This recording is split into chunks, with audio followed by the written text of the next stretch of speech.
So remember, we're working on solubility equilibrium.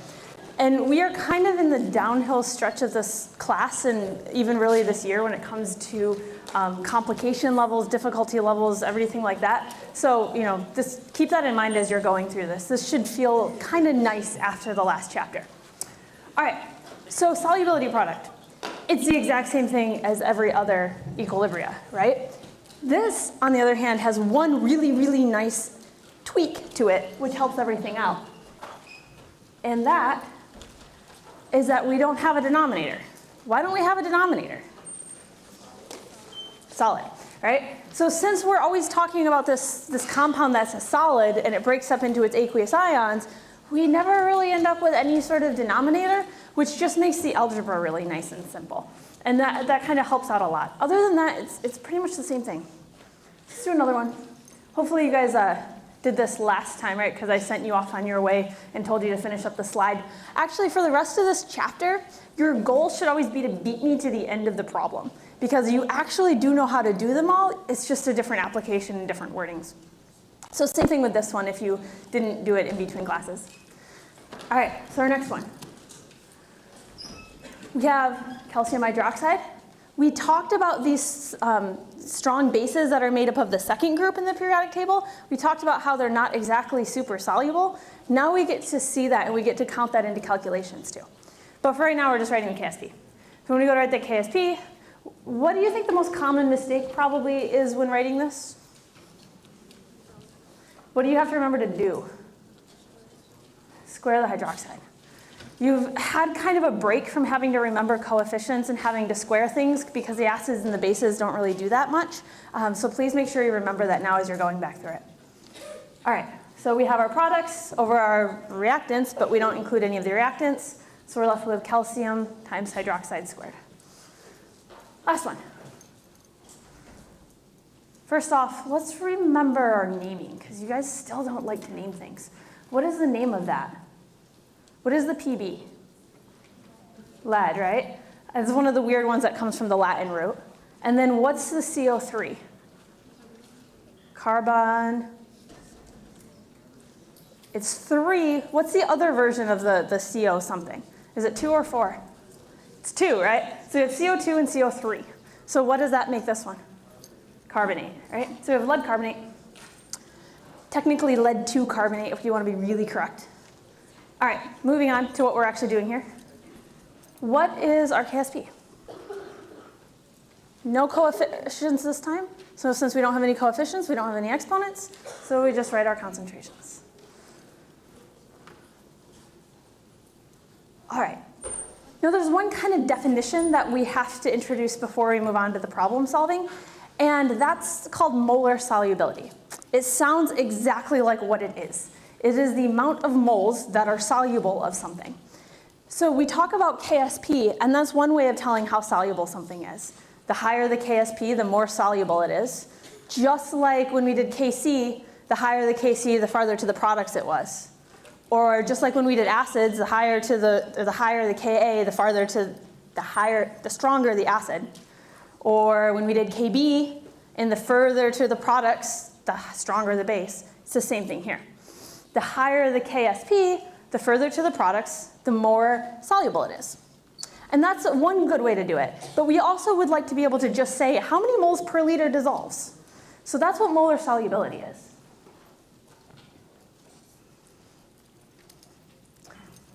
My remote's decided to not work.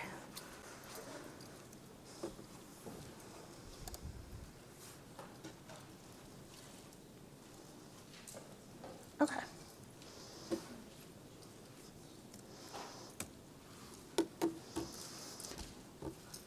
My computer has decided to think for a minute, so we're going to let it, mainly because I don't have a choice.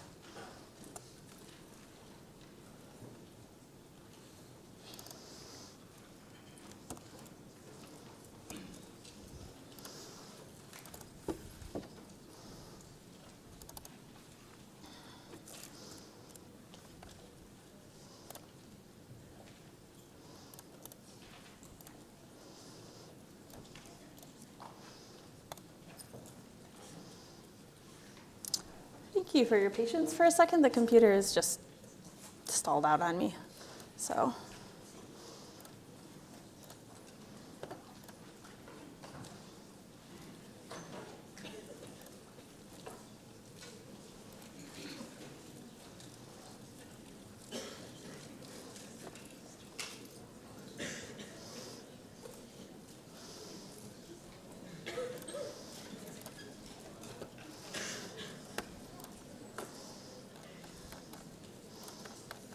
Okay, we are back.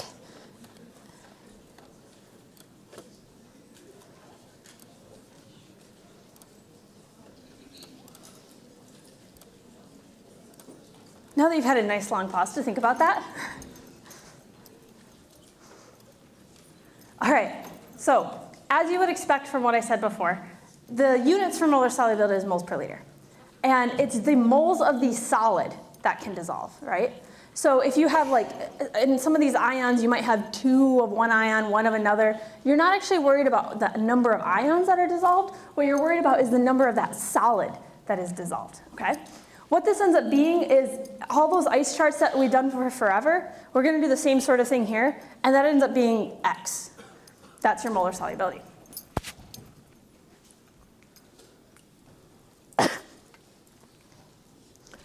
Now, I make one little note right here. You're going to normally see this in books, the internet, wherever you go to read things, probably written as an S instead of an X. I think that S's and 5s look way too similar, so I use X. I might suggest that you do too, but you can do whatever you want. If you have really neat penmanship, don't worry about it. Okay, so brief review from last time that we covered and then today. So we have this thing called KSP. It's just like all our other equilibrium constants, and it tells us how much of something dissolves. So our quote-unquote insoluble compounds that we used to tell you about in high school or middle school, they're not really insoluble. They're a little bit soluble. KSP tells us how much. Because just like when we talked about like a weak acid, we had weaker and stronger acids, right? Same thing here. We have compounds that are more insoluble than others. We're going to keep in mind that the bigger the KSP, the more soluble something is. And we can calculate that too, but we can also just think about it as the bigger the KSP, the more soluble it is. And if you're thinking, why is that? Think back to the same reason why the bigger the Kc, thank you. Why the bigger the Kc, the further that way it was. It's the definition. It's the more ions you have, the bigger that number is. We have something called molar solubility, which is your moles per liter that can dissolve. It's the moles per liter of the solid. So it usually ends up being your X or your S that's in your ice chart. I know we haven't done those yet, but you already kind of have a feel for how to do these, so we can kind of talk about it like that now even.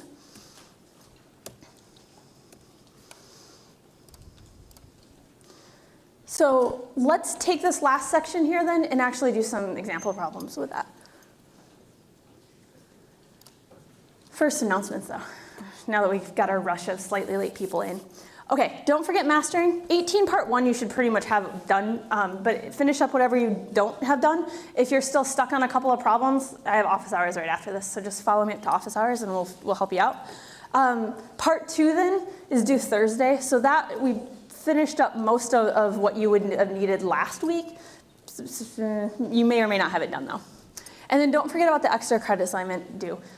Remember, the extra credit assignments are for you to get ahead. Do not waste time on a problem that you don't know how to do for these extra credit assignments. If you're stuck on something and you've spent more than about 5 minutes on it, just move on. It's not a big deal. This is meant for you to kind of just get a feel for what we're going to do in class. It's not worth that much of your time. Reminder, all of my podcasts that I've been making for you guys are online. So there was the one really long problem that I had for you last chapter. We're going to hit another one this chapter, and there's another one the next chapter that I'm putting online. That way I can keep going at the same pace that I've been going on, even though we're going a little bit slower than we can to actually finish everything. So that should take care of it.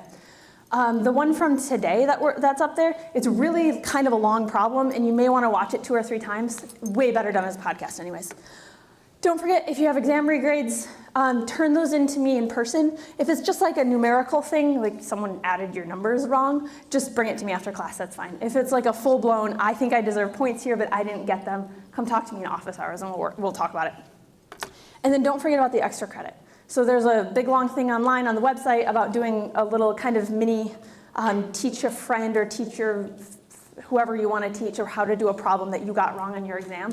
So all the details for that are online, but make sure you remember it exists in case you don't check the website regularly. All right, moving on. Problem solving. So this should feel familiar to you as we go through it all. This is going to feel very much like all the other ones that we've done. So this is actually what you need to make sure you can do for the whole chapter, or this whole section, not necessarily what we're going to focus on. We're going to actually just focus on the new section. So first off, if you're given a concentration of ions, you should be able to find the KSP. If you're given the KSP, you should be able to find the concentration of ions. Same thing then with molar solubility.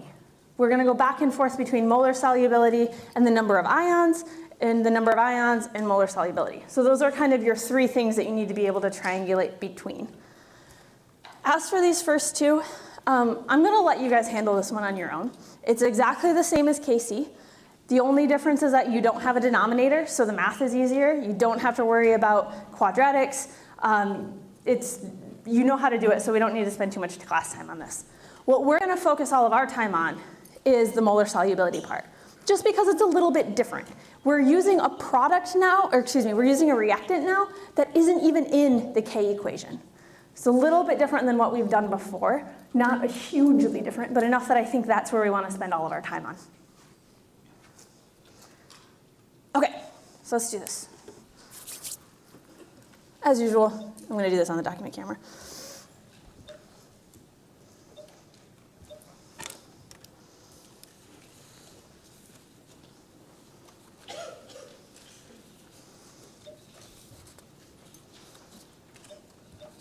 Technology is loving me today. Okay, there we go. All right, so I tell you the molar solubility of manganese carbonate, and I ask what the KSP is, right?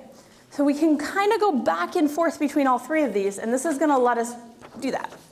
So first off, let's think about what molar solubility is, and maybe write an ice chart. My word of advice for all of these problems when it comes to ice charts, I always get asked a whole bunch of times, do I have to write an ice chart for these? And my answer is always, I don't know, do you? It's completely up to you. These problems are a little bit simpler, and a lot of people are like, you know what, I've been doing this for a long time, I don't need to do these ice charts, I'm not going to. That's fine, it's not a big deal. However, if you're getting problems wrong by not doing the ice chart, do the ice chart. I, of course, am going to do the ice chart because I like it to help explain things. So we make our manganese carbonate, and we look at what it splits into. What's the charge on the manganese? Well, let's rephrase that. What's the charge on the carbonate? 2 minus. So what's the charge on the manganese? Good. All right. We have that. We don't have any coefficients because there's not any subscripts. And we look at our KSP. We write our KSP equation. It's our concentration of manganese times our concentration of carbonate. And now we look at something and we say, okay, what does this molar solubility mean about this? This means that no matter what's here, you can just put stuff, some, we'll go some, or enough. Maybe enough is even better. There's going to be enough solid to make this work. And then this is how much it changes by. This is how much dissolves.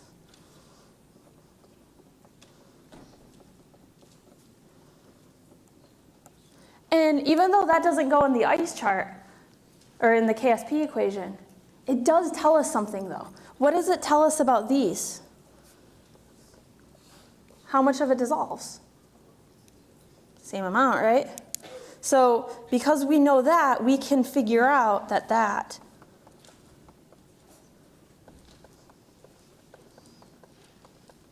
is the same. And if we know that, what can we do?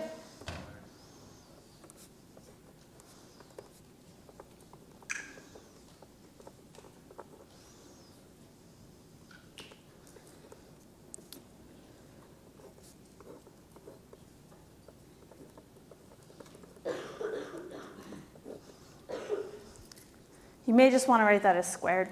I'm writing it out separately, just so that you realize that I'm filling it in once here and once here. It's obviously shorter to write it as squared.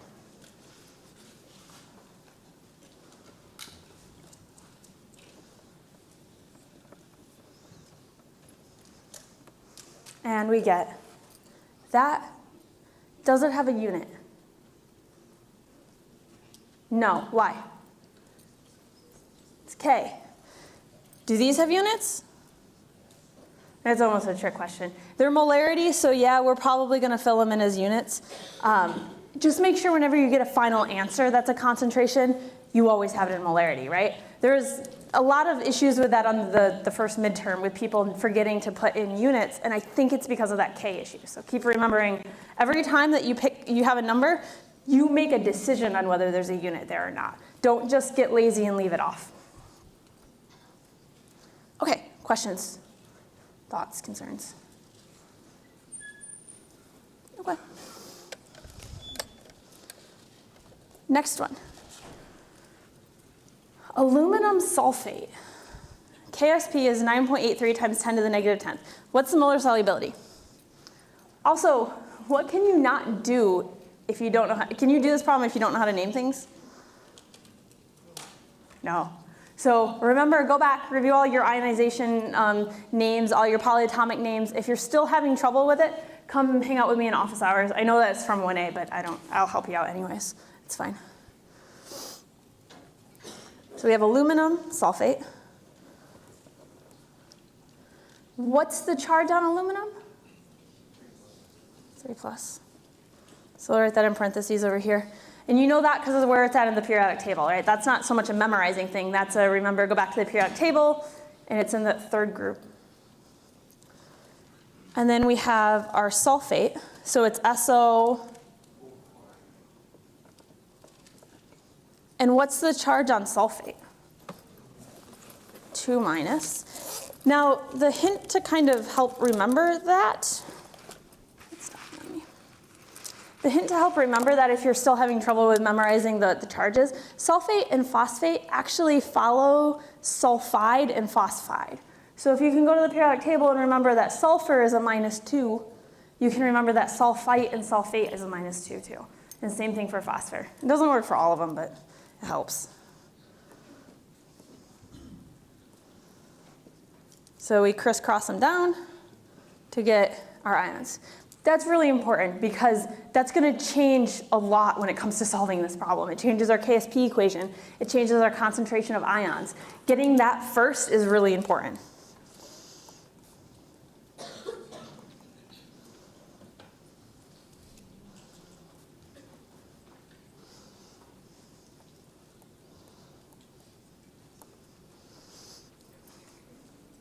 And now we can split it up.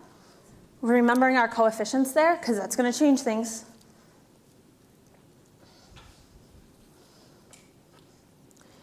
Now, we assume we have enough of this.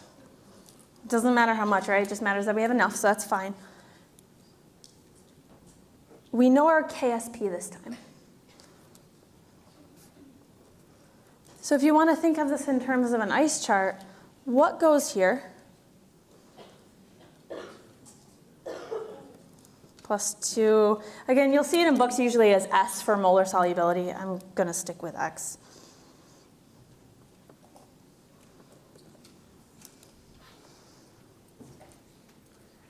Now, when we did these problems before, we made a nice chart, and then what did we do? We filled into K. So we have our equilibrium set up. I'm going to make that arrow. We have our equilibrium set up. We have our change. What do you think we do? Fill into KSP. Let's write our equation out first, though, because there's a couple mistakes that show up pretty regularly when we have these ions or these molecules that are made up of many ions.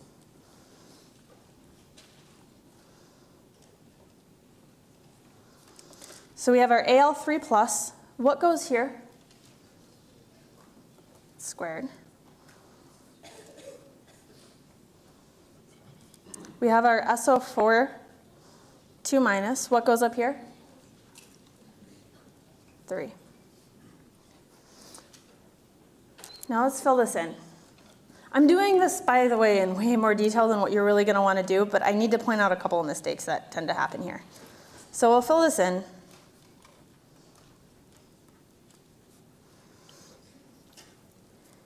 What here does this squared go to? Does it go to just the x? No. It goes to both the x and the 2. Okay? Make like a huge star note of that, color it in with like some red pen or something.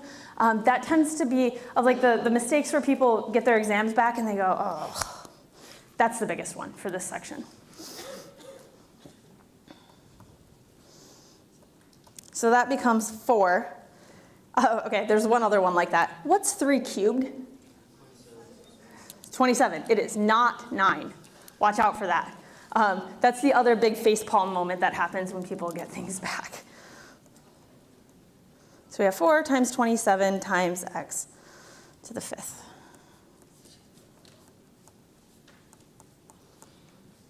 Okay, that's our KSP. We know our KSP, so we can figure out x.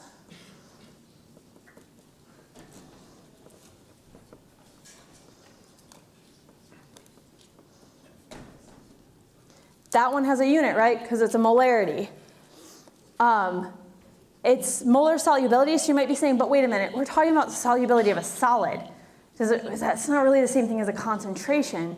It's true, but it's still moles per liter, because we're still saying how many moles of that compound can dissolve in 1 liter, okay? So this is our molar solubility.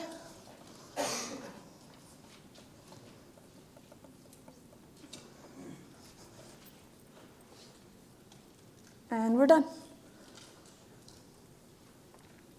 Of course, if I wanted to, I could always ask you to find the concentration of aluminum. What would you do?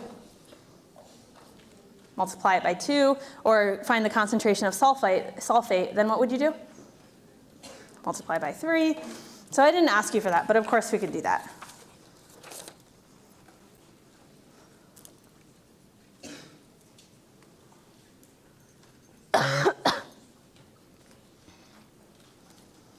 Okay, next 2.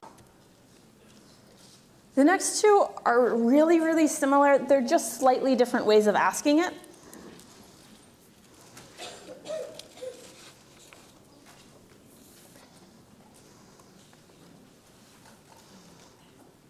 How many grams of, what's that called?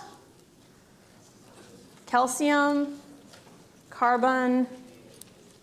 Calcium carbonate will dissolve in that many mils of that many concentration. Now I've switched things up on you a little bit. And I skimmed through a little bit of the discussion on it too, because we've already done common ion effect, right? I want you to think back when we did acids and bases, and we had common ion effect problems. They weren't really that different. They were a pain, that's for sure. The algebra was a mess, but that was just because of the quadratics and things like that. The problem solving wasn't too bad. It's going to be the same thing for this. We'll make an ice chart. We'll say, okay, now our concentrations aren't 0 anymore.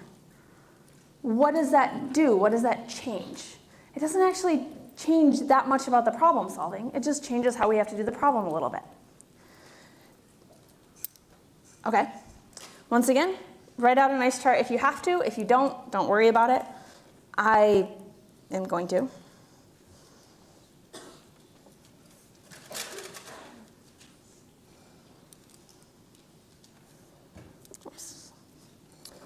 Sorry about that, wrong species. We're concerned about our calcium carbonate, so that's what we're going to make our ice chart for.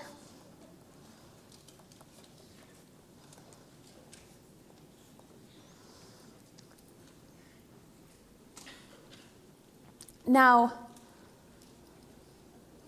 we can go about doing this in a couple of ways. We can do it in moles if you want. I would suggest leaving it in molarity. We're back to this sort of situation where we aren't changing huge amounts of things all at one time, so it's generally easier to just keep it in molarity. Okay? Exact same thing as before. We have enough of this. It's a solid, so all that matters is that we have enough. Now, is this going to be 0 anymore? Is it 0 anymore? No, we're putting it in a solution that already has some of those ions in it. So since we're putting it in a solution that already has some of those ions in it, what goes there?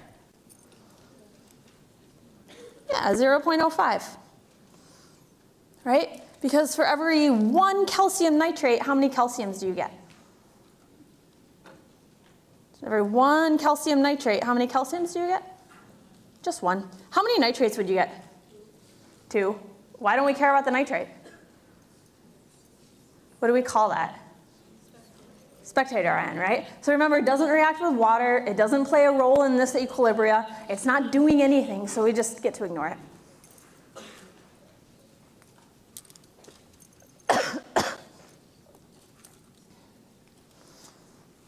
Okay. Now, same thing as before.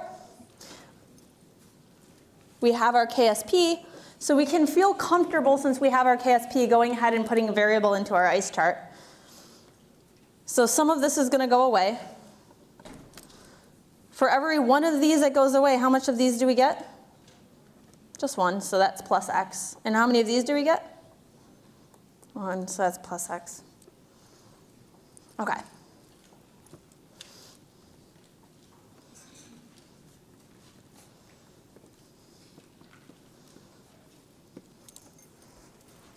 We have our ice chart.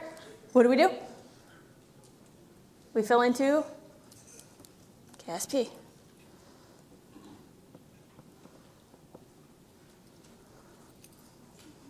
All right. We write our KSP equation. No coefficients this time, which is nice.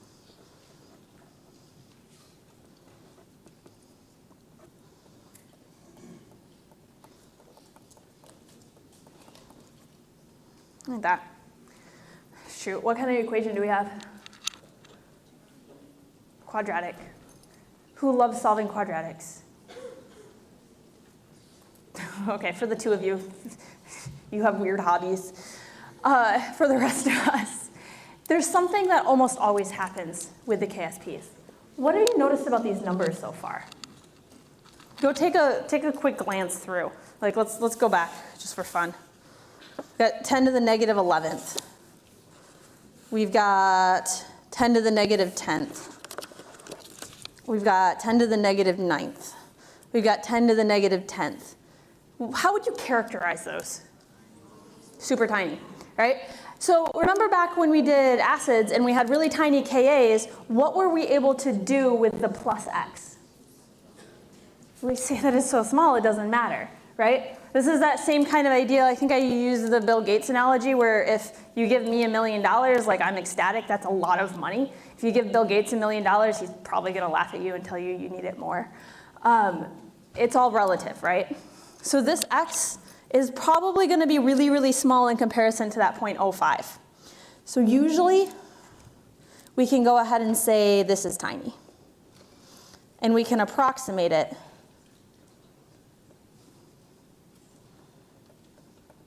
like that. And I know some of you are saying, but you're letting me use my graphing calculator, I don't want to worry about it. This will save you like 20 minutes on an exam. This will save you like 3 hours on your homework. I get for some of the problems so far, it doesn't always save you a ton of time. It does here. Also, check it for yourself. You don't have to show me the check. Just make sure you're aware that if you do have a pretty large KSP, you need to check it for yourself and make sure that I didn't throw a curveball at you. But you don't have to show me the check. I trust you guys at this point.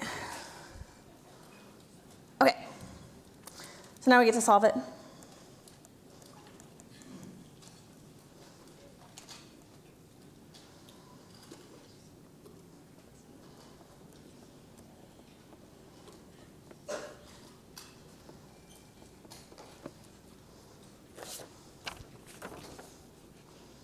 We get our x. Did we answer our question? Nope.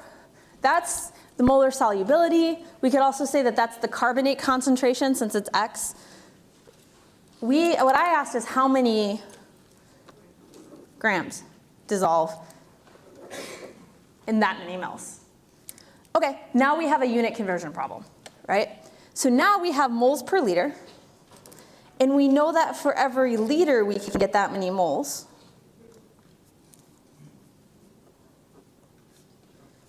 But how many liters am I actually dealing with?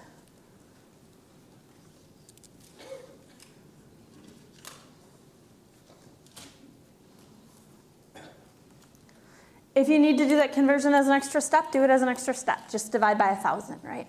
I did it all in one. Now that would be moles, but we don't want moles, we want. So what do? One thing to be careful of here, make sure you grab the right molar mass.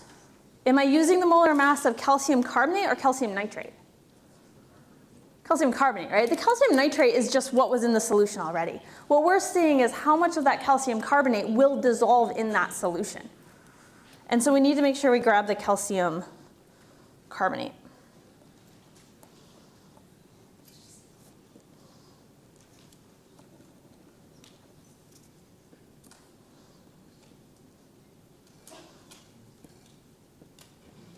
So just make sure you make a little note of that when you go back. All right, and we're done.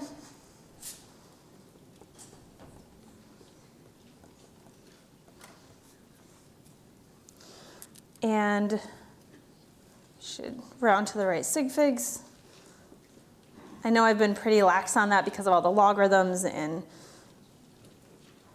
the amount of angst that usually comes over significant figures with logarithms isn't worth the what you learn from it, but this doesn't have any logarithms in it, so we should go back and be a little careful. Okay, so ice chart, just like when we did KC.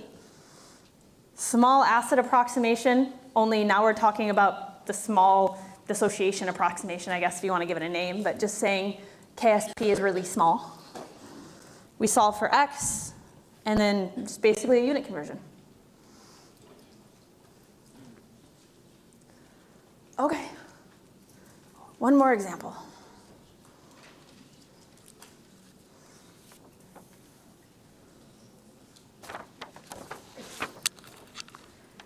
Going back to finding molar solubility of silver chloride in a 1 liter solution containing 10 grams of dissolved calcium chloride. Okay, so you're going to try to beat me to this problem, right? I like the enthusiasm. Okay. We're calculating molar solubility of AgCl. So what do?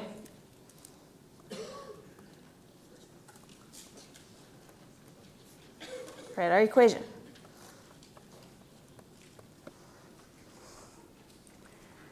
It's a 1 liter solution. We'll probably need that at some point. It's nice of the problem maker to, write it as 1 liter. It has 10 grams of dissolved calcium chloride. So what from this calcium chloride, what is going to affect this equilibria? Is the calcium going to? No, there's no calcium here, right? Okay. Is the chloride going to affect that equilibria? Absolutely, right? And then if you're saying, but wait, I know chlorine, I get to ignore chlorine like all the time. That's because it doesn't react with water. And so we do generally get to ignore chlorine. However, it also doesn't tend to form insoluble compounds very often. However, in this case, it is playing a direct role in that equilibria because it's actually in the equation. It's right here. And so it definitely matters here. So we don't just think, oh no, I recognize chlorine, I get to ignore it a lot. That's true, you do, but here you don't. Here it's playing a role in the equilibria. Okay. So we assume we have enough of this. We have minus X. How much silver did we start out with in this solution? None. Chlorine, though, we have some chlorine. Can I fill in 10 grams? No. We never fill in grams in an ice chart, right? What do I need to convert it into? Moles. Moles of calcium chloride or moles of chloride? Moles of chloride. So I'm going to just do that down here.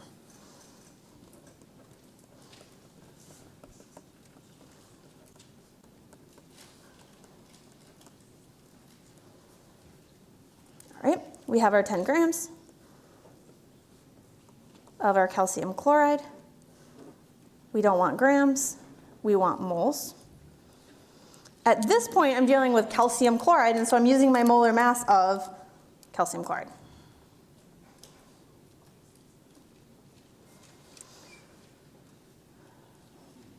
But this is moles of calcium chloride. We don't really want moles of calcium chloride, right? What do we actually want moles of? What's the ratio between these? What goes on top? 2. What goes on the bottom? 1. And that's because for every 1 calcium chloride, there's 2 chlorines, right? Okay. And it's in 1 liter, so we would divide everything by 1 liter to get molarity.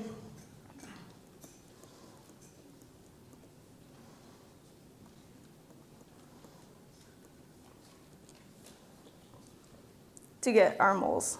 Oh, I'm sorry, I wrote the wrong number down. Should be 0.1802.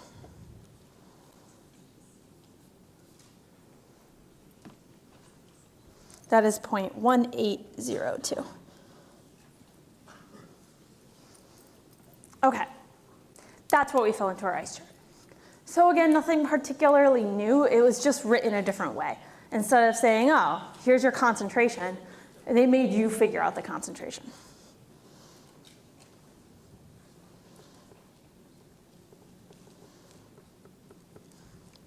And we're back to that.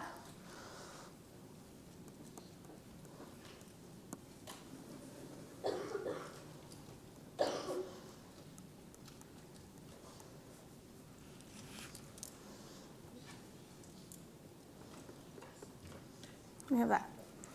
Now we're trying to calculate molar solubility, so let's not lose track of what number we actually care about here. What number are we trying to solve for? We're trying to solve for X, right? That's our molar solubility. So we'll keep that in mind, because otherwise you can get a little lost in the problem.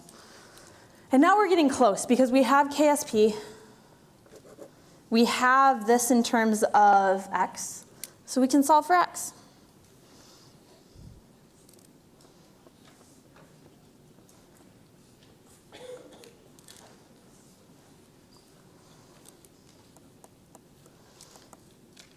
We don't have any coefficients this time, which is nice.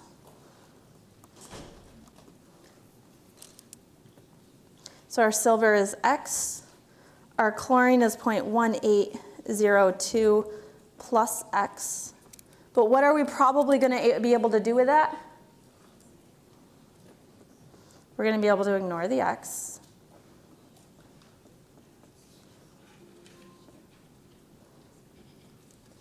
Of course, we can't ignore that first X, right? Because that's multiplication. We don't get to do any sort of small approximation with multiplication, just with addition. So that first X still stays. We solve for X.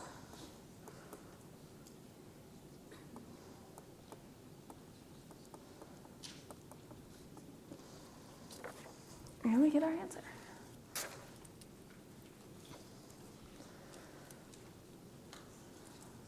Lots and lots of examples today. Obviously, I cannot show you the 15,000 different permutations of these questions, but you have the flow to it now, right? You see that it's pretty much just like before. Feel free at any point in time when you start getting comfortable with these to drop the ice chart and just start doing the KSP equation if you want. If you start doing that and you start getting them wrong, just go back. There's never any shame in doing a little bit of extra work. Anyone who comes to office hours and watch me kind of scribble out work when I'm working on something I haven't necessarily seen and don't have the answer memorized to, usually I show tons of work and scribbles and such. So, okay.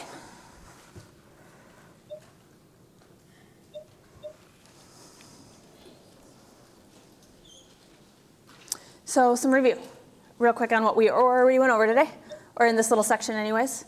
Your KSP is going to be exactly like your other equilibrium constants. You can go back and forth between your KSP and your concentrations. We didn't necessarily do a lot of that. We always use molar solubility just because you know how to do the first part already. It's very much like all the other problems you've done. So I think you'll be all right. If you aren't, just come to office hours and I'll help you out. Keep in mind the molar solubility. That's your always in moles per liter. Don't forget it has a unit. It's the moles of things that will dissolve in 1 liter. And so if I give you something like a certain amount of liters, you know that you can convert by multiplying. If I want to know grams, you know you can convert by dividing by the molar mass. All the normal problem solving techniques that we have work for KSP. It's just all a little bit nicer because of the math.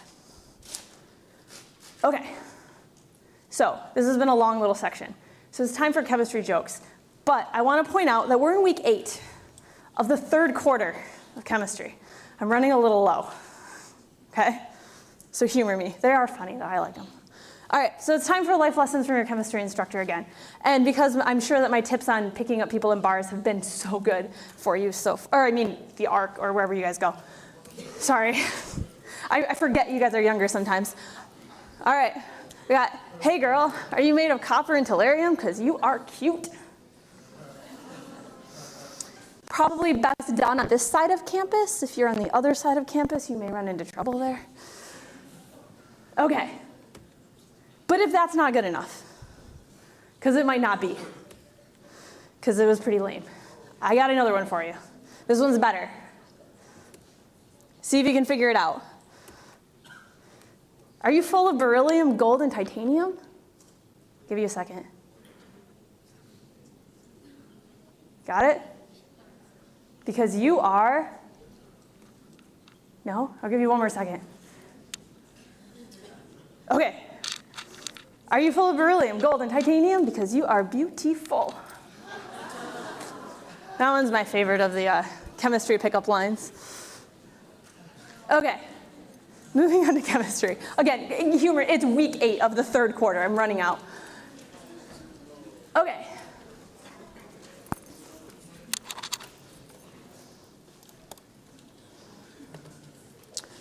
So, for common ion effect problems, there's something that we have to take into account that didn't come up before.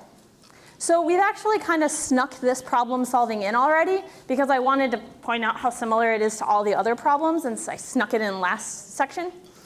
But there's another set of things that come up with KSPs that we haven't really had before that we need to take into account. Let's see if this is working yet. So what we're going to do in this section that's a little bit different than what we did in the other ones is we have to decide what's going to happen when we mix 2 different solutions. Because we can have 2 solutions that on their own, everything is soluble, that have no solid in it, but when you mix them, suddenly you get a solid. Because the ions that actually mix from each one form a different compound. We'll need to make sure that we can identify precipitate and the spectator ions.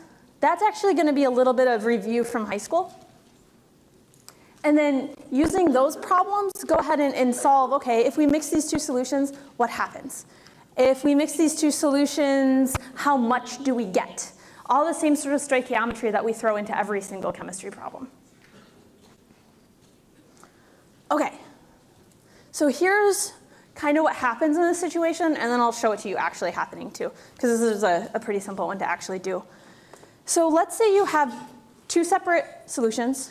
This, I'm color coding. If you're colorblind, I deeply apologize. So we have pink and blue here. We have green and blue here. Now, when these mix, on their own, they're soluble. This would be a soluble compound. This would be a completely soluble compound. But what if the greens and the blues aren't? What happens? Okay. So what you end up with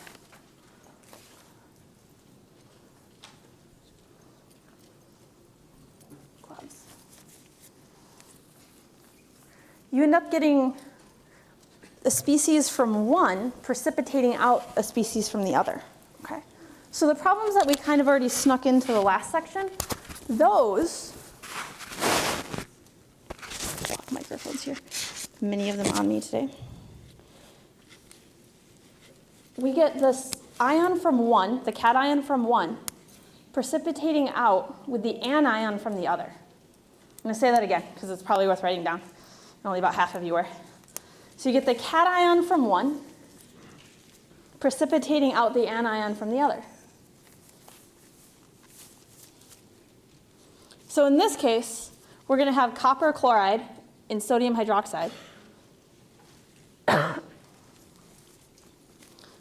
Both of which are completely soluble, precipitating out into sodium chloride and copper hydroxide. We'll talk about how you know that later on. So I think we should be able to do this on the document camera and be able to see okay. Okay. So that, what do we think? Is that our copper one or our sodium hydroxide? Yeah, it's blue, right? Copper is generally blue. So make it a little easier to see. Yeah, that's better. And we have our copper, or excuse me, we have our sodium hydroxide. These are completely clear, yeah? If you guys don't believe me here, I will hand it to an audience member to help me. Clear? Yeah, not a trick question. One more? All right. So I have not placed them there as plants. They, you know, just like sitting. Okay, back to this. All right, so that is an empty beaker. There will be no rabbits coming out of it. Sorry. I know. Unfortunately, my bunnies died, so they're not a part of the show anymore.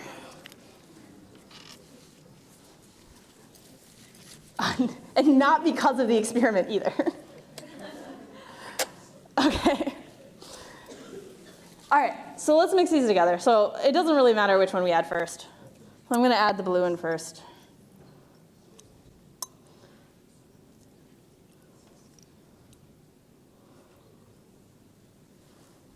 Just an eyedropper. It's nothing too exciting yet.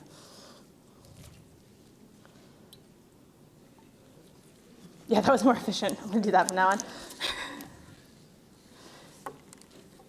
Okay. So now we add the copper, or we add the sodium hydroxide in. And you can start to see cloudiness. I'm going to let it stop. So you see the little clouds where I dropped it? Yeah. You can come up after class and like glance at it because then you can see it a little bit better. What that actually is it's just powder. We could actually spin it down in a centrifuge or dry off or pour off the liquid or filter it or whatever, and you would just get this white powder. And that's the copper hydroxide, okay? So you get the copper from the blue solution mixing with the hydroxide from the sodium hydroxide, and then you get what looks like slime. It's not, it's a white powder just in solution, or excuse me, just kind of floating around in there. But you can definitely see something happening there. This is actually a ridiculously useful thing in chemistry. Rest of that in there. Because you can use this for all sorts of things. You can use it for figuring out which ions are in solution. Maybe you have no idea what your solution even is, and you can use these big complicated schemes for figuring it out. You can use it if you want to separate things. So one of the things I spent a good portion of time in undergrad doing was separating out ions, and we called it crashing it out of solution, because you kind of look at it and it was just like falling out of solution. Very, very, very, very useful in many, many ways. So I will leave this up here if you guys want to see it afterwards.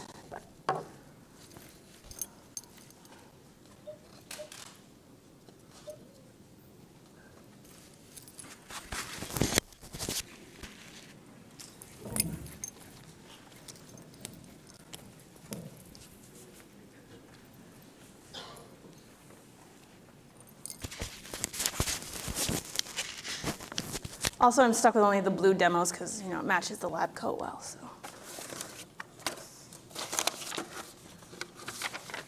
Also because copper tends to not be particularly dangerous. It doesn't tend to explode on anybody, which is nice for demos in class. Okay, so let's look at this again, what happened, just kind of in general format. So you end up with a situation where you have two things in solution in separate beakers, and both of them are completely soluble. So this would be, let's say, the silver chloride, or I'm sorry, this would be the copper, and this would be the sodium hydroxide. And then when you mix them together, you end up with one ion from here, one ion from here, crashing out to make your insoluble precipitate. Insoluble, because it's still a little bit soluble, right? You still have a tiny bit of ions in. But that's going to now follow the KSP equation. And we need to know whether that's going to happen or not. So the way you figure out if it's going to happen is you have to look at what's actually being mixed together, and you have to see, are any combination of those ions going to actually form a precipitate? Okay? So step number one is there even going to be a possibility of a precipitate? If you're mixing a bunch of things that don't have any insoluble compound, okay, you just have a bunch of spectator ions, no big deal. So how do you know that? Solubility rules. So think way back to somewhere in 10th grade or 11th, whenever you took chemistry. And there's this big list of rules, and we told you that things that were certain combinations of things were insoluble, and everything else was soluble, right? And now we come back and we say, okay, we lied a little bit. It turns out all those insoluble things are actually a tiny bit soluble. But those rules still work. That being said, I will not make you memorize solubility rules because, look, we have the internet. We have lots of things. I'm not a big fan of memorizing long lists of things that aren't useful. Your naming is very, very important, so memorize those. But solubility rules, not so much. I'll give them to you if you need them. There's one hint that we always have, though, if something is insoluble. What do we have that I've introduced as a measure of solubility? KSP, right? So if you have a small KSP, is it insoluble or slightly soluble? Yeah. So if I give you a KSP for something, you know that that's probably going to form a precipitate if in high enough quantities. That being said, we do have situations that arise that maybe they don't form a precipitate. It's really undramatic to show it to you, so I didn't. But I could have diluted those solutions down and made them really, really, really, really dilute. And if I mix those two together, if it's really, really, really, really, really, really, really dilute, do you think it'll form a precipitate? Big hint in how I worded the question. No. It's got to be over a certain concentration. These things won't just precipitate always. It'd almost be kind of nice if it is, because some of those are really, really dangerous to our health, like lead. But we still have lead in water. So if it's a low enough concentration, it's not going to precipitate. So how do we figure that out? Okay. Think back to when we did Le Chatelier's principle. So like, I don't know, 6 weeks ago at this point, something like that. And we used, not K, we used something else to decide which way the reaction was going to shift. What was that? It's Q, right? Because if Q was really, really small compared to K, or not even really small, if Q was less than K, we knew that the reaction was going to have to shift. If Q was greater than K, we knew that the reaction was going to have to shift. And this is actually how we figure out this as well. For Q is less than K. So remember, Q is just at any time. K is at equilibrium. But other than that, they're the same number. If our Q is less than K, we don't get a precipitate. That's the same thing as talking about Le Chatelier's principle and which way it was going to shift before, right? So if Q is less than K, there's no precipitate. When we talked about this before, how did we talk about it? We said if Q is less than K, which way did the reaction shift? Products or reactants?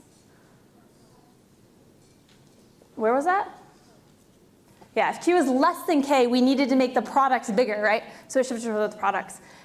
And we can see why here nothing's going to change, nothing's going to happen, because it can't shift toward the products anymore. We don't have any solid to let that happen. So no precipitate. If Q is equal to K, we have what we call a saturated solution. That just means that we are exactly at the full limit of what that solution will hold. So we won't actually have any precipitate, but the tiniest little anything that happens will make that happen, will make that precipitate happen. If we add a tiny bit of any ion, precipitate. If we let a little bit of the water evaporate, precipitate. If we cool it down, precipitate. Okay. Then, if Q is greater than K,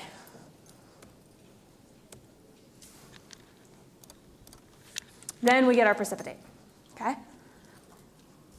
So you take the concentration from each solution, you figure out which ions are going to actually cause a precipitate using your solubility rules, or use the massive hint if I give you the KSP.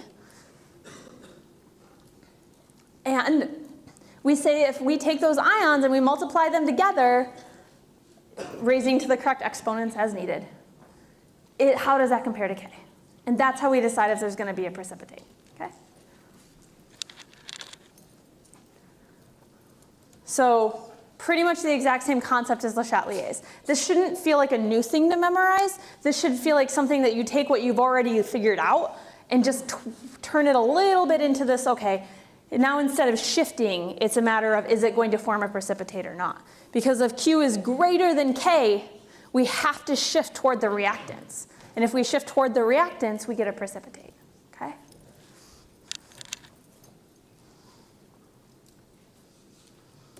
All right. So just kind of repeating this one more time because it's really important. We look at this and we say what combination will form a precipitate if it's going to happen. So you look at if AB is already an aqueous solution, you know that that's not going to. You look at CD, if that's already an aqueous solution, you know that's not going to. And you do like a kind of double replacement, right? You say, okay, well, what if A is with D? Is that soluble or insoluble? What if B is with C? Is that soluble or insoluble? If you had this happen and everything was aqueous, well, you're done. There's no precipitate. Everything's aqueous. Everything are spectator ions. You're done. But if one of those forms an insoluble or slightly soluble compound, if one of those has a low KSP, now you know that you have to look at that and decide, okay, what's my Q? What are my two concentrations of ions that you're going to get from here? Are those going to be enough to cause a precipitate or not?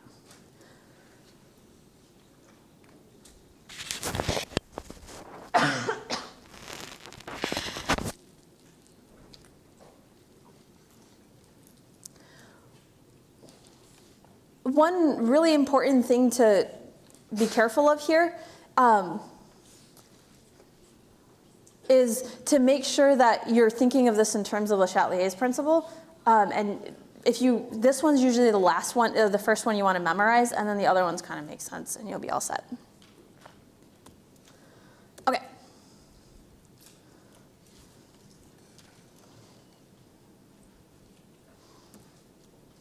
So let's look at a couple examples. So these should feel relatively similar.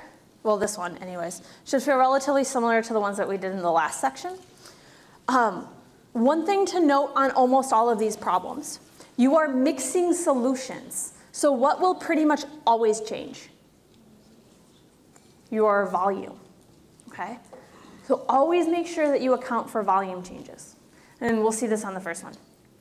This one is kind of long. Normally it takes people about 3 times through watching it to get it. So that's the one that I did via podcast. So it's online. Make sure you go check it out. It's still very useful.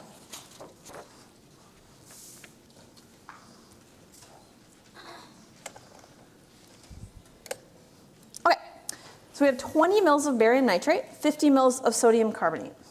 And we have to, well, I told you how much BaCO3 will precipitate, or will it. That's giving you kind of a massive hint built in that, hey, look, that's the one you want to pay attention to. Maybe I won't always do that, but it is a little bit helpful. So to do this, we can assume that, hey, look, that's not very soluble. And we know that because we have our KSP right there, and it's pretty small. What we need to do now is find, what do we have to find? Q? Right. So to find Q, we know that it's just our concentration of our ions. No coefficients here, so that's nice. Can I just fill in 0.1 and 0.1? Is the concentration of barium going to be 0.1? No, why? It's mixing. So you need to do a dilution calculation.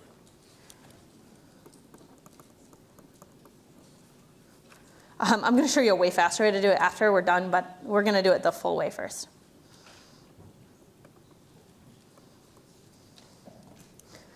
Okay, so we'll do each one.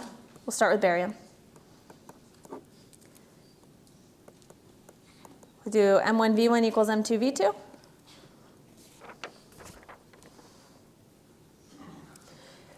Be careful to account for any coefficients or any subscripts.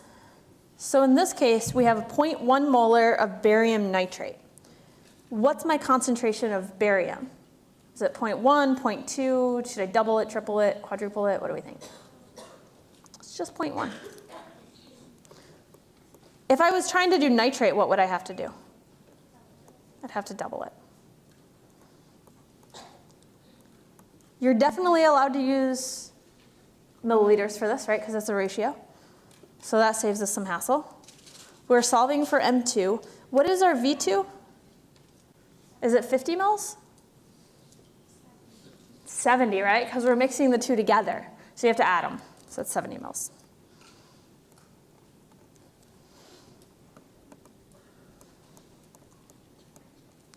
So that gives us barium. We're going to do the exact same thing for the carbonate.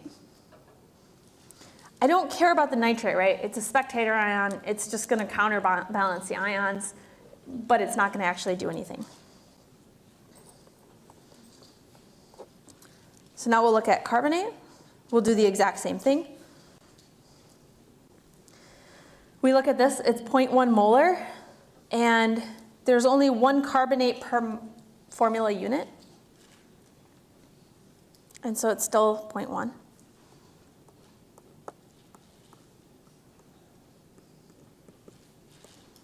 And our total volume is still going to be 70.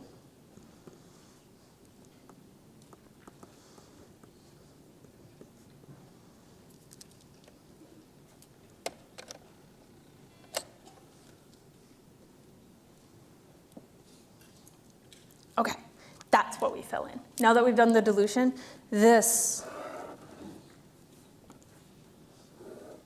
is what we fill in here.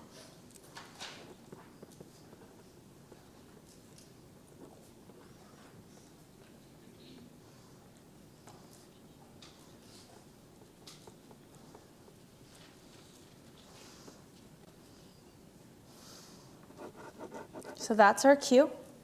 We know what our K is equal to. I'm going to bring it down here just for comparison's sake, but I gave that to you.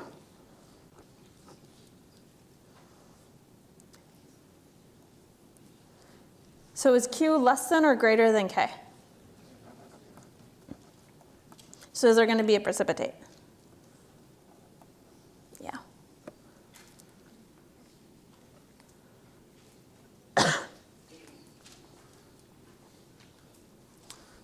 Okay, you want to do it up this way a few times to get the hang of it, to kind of see what we're doing. I do want to show you something, though, that comes out of the fact that KSP is so small generally. There is a way, way, way faster way of doing this. But you kind of have to know what you're doing when you go into it. If you know you're solving for Q, you know that Q is just this times this, you can estimate, right? 0.1 times 0.1, is that even mildly close to 10 to the negative 9th? It's way bigger. Orders and orders and orders of magnitude bigger. So would you necessarily have to do all that work to know that Q is going to be bigger than K? No. So if you look at that and you say, wait, I know I'm solving for Q. I know that my concentrations are small. And all I really want to know is, am I going to have a precipitate or not? You don't need to do all the calculations. You can just say no, or yes, or whatever. There will be times where it's kind of borderline, and you have to check it, where it's like, oh, I'm not really sure. It's kind of close, but not exactly. Maybe that dilution calculation makes a difference. In a situation like this, this is really, really big. This is really, really small. And you can make an estimation and say, No, there's going to be a precipitate. I know there's going to be a precipitate. Those are really concentrated solutions. If you're not comfortable with that, you can also just do it out the long way too.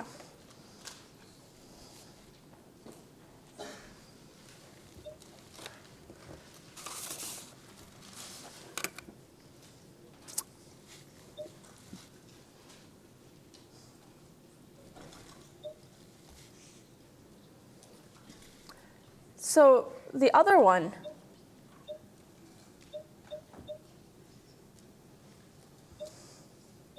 that is done via podcast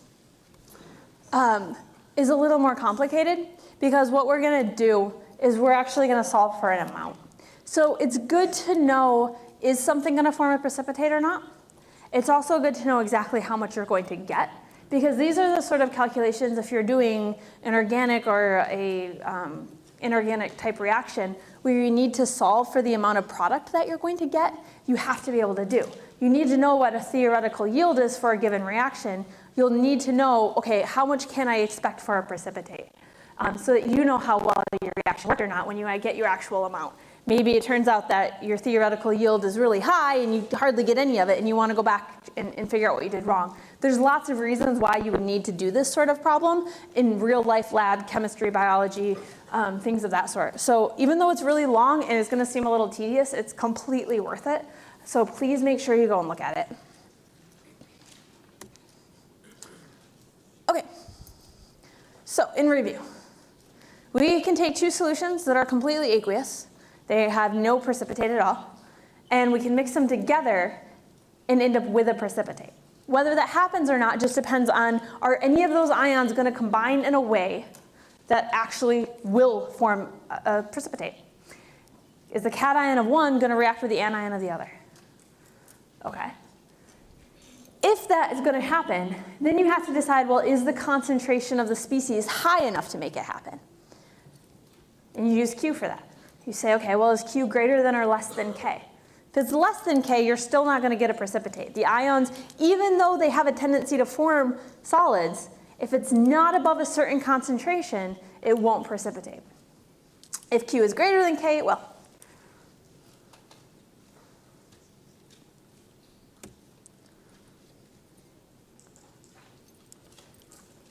Okay. Now we're going to talk about one of the particular uses for this.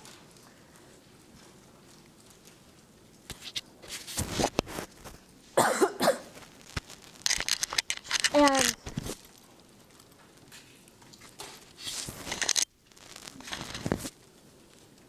I don't think you guys do one of these in labs. It's a relatively common freshman lab, but if I'm remembering properly, you guys don't, where you go through and selectively precipitate things out. What you can do is you can make these giant reaction schemes that will allow you to figure out exactly what is in a solution. From a historical point of view, that used to be really, really important. Nowadays, we just have, $1 million machines that'll tell us for us, and we tend to use that instead. But the concepts behind it, we use actually to purify things. It comes up in actually doing reactions a fair amount. So the idea of it is still important, even though we don't necessarily use it as unknowns anymore. So what we want to be able to do is work through a selective precipitation scheme. These are not schemes that you would have to memorize. If I ever want you to do anything like this, I would give them to you, or I would tell you the rules to figure out what's in a sample. Calculate the amount of a precipitating agent needed to precipitate ions. So that's going to be really similar to the problems that we did earlier this class, just a slightly different wording. And then use that above knowledge to figure out how pure something will be. So we kind of have two things that we're doing here. One is a selective precipitation scheme, and one is using precipitation to get two things separate from each other. So first off, the selective precipitation. This looks intimidating. It's really just a giant flowchart. So what you end up doing, these are made. People have gone and worked all these out for us. And they have, depending on what ions you're worried about precipitating, they have different schemes for. I think the one you have in mastering is a little bit different from this one. The actual tree itself isn't a big deal. You just need to know how to use it. So the best way to do this is to do an example. So this would be an example where we know that we have some of these ions in solutions, but we don't know which ones, okay? And what this does is it uses solubility rules to go through and say, okay, if I do this, some of these are going to precipitate and some aren't. And then I know something about my sample. I can move forward with that. So our first one, because examples are the best way to do this, we take our unknown, we add peroxide and NaOH. Well, that's the scheme for all of them, right? And we see what happens. And it says no precipitate is present. So we look here, what is the, are these precipitate or are these aqueous? What do we see here? These are little solids.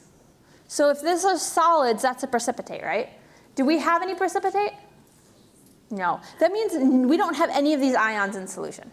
So this half of the tree, we don't have to worry about now. So moving to this half of the tree. We're going to either have aluminum or zinc, or maybe both. So we do our next step. We add HNO3 and NH3, and we see what happens. This time there is a precipitate. So since there is a precipitate, what do we know we have in solution?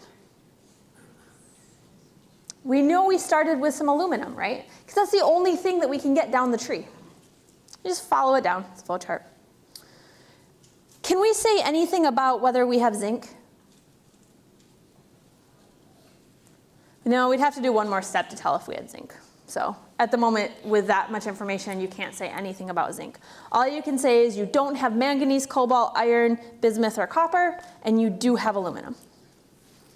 So since the AlO3 is present, we know in our initial solution we had aluminum 3+. Let's do one more.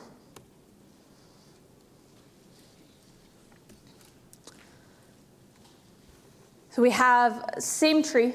Again, lots of different trees, but same tree. We add our peroxide and our sodium hydroxide. This time there is a precipitate.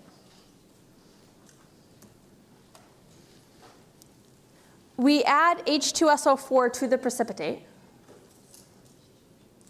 and we look at what happens. And there is still precipitate present. So we went here. These redissolved. These stayed in solution. So what do we know? We must have either a manganese or a cobalt in solution. We keep going. We add HNO3 and NaBiO3, and we see what happens. If we add KNO3, we get a precipitate. So if we add KNO3, we get a precipitate. What do we know? We must have, which one of those ions did we start with? Not potassium or nitrite, but cobalt. So since we have that initial thing, we must have cobalt. I didn't do it here because it gets a little tedious. We would also have to go through and do that for all of the solutions that came off and follow the trees for all the solutions to make sure, absolutely sure, that we didn't have other things in solution too. They get very tedious when you're doing them in lab.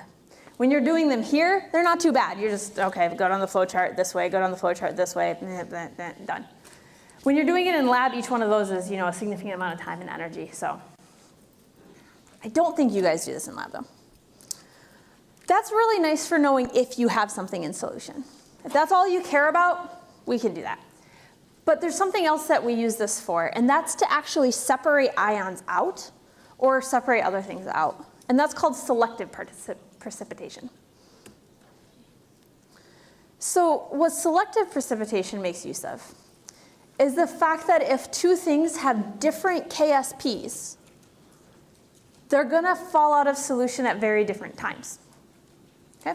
So when I did the little experiment up here, I only had copper in solution, so I add the sodium hydroxide and it all crashes out.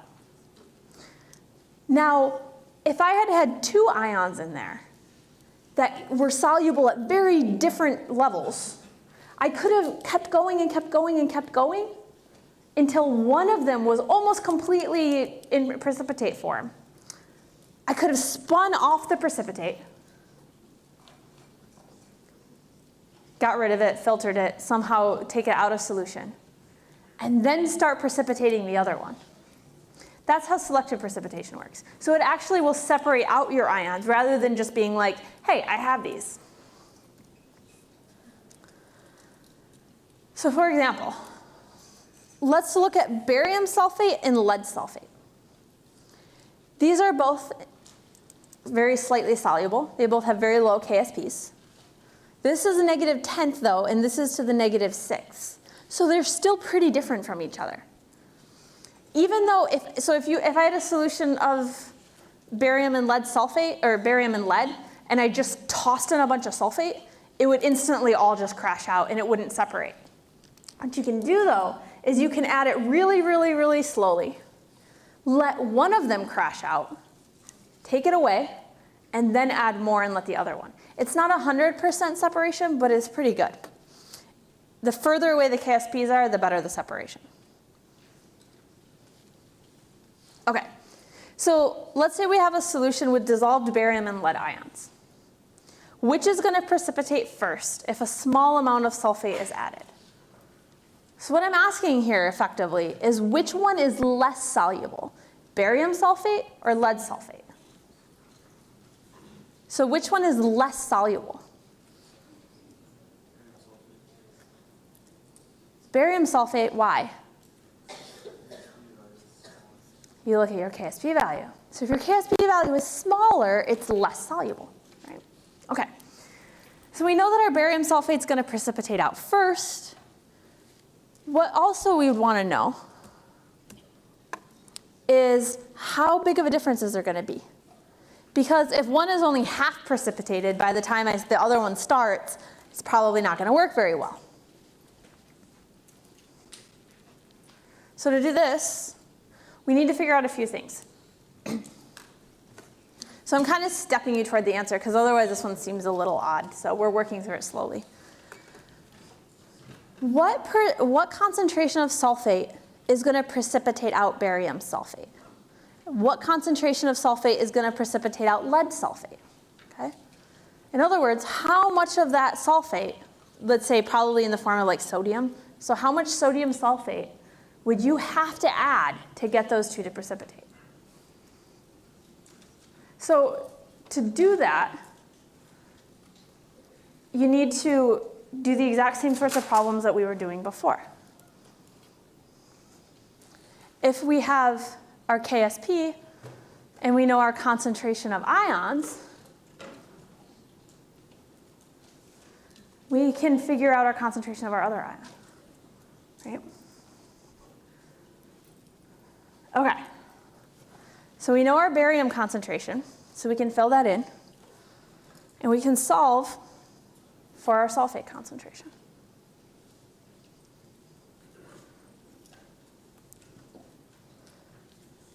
We fill in our numbers. So we fill in our KSP of barium sulfate. We fill in our concentration of barium. And we have our concentration of sulfate. That first part is just to say, what amount of sulfate do I have to add to get the barium to precipitate?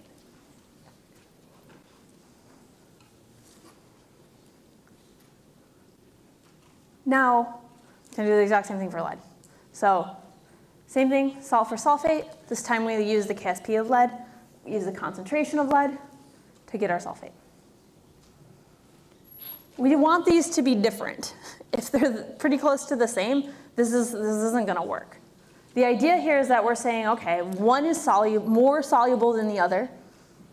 And when we look at the sulfates, that's true. One is more soluble than the other.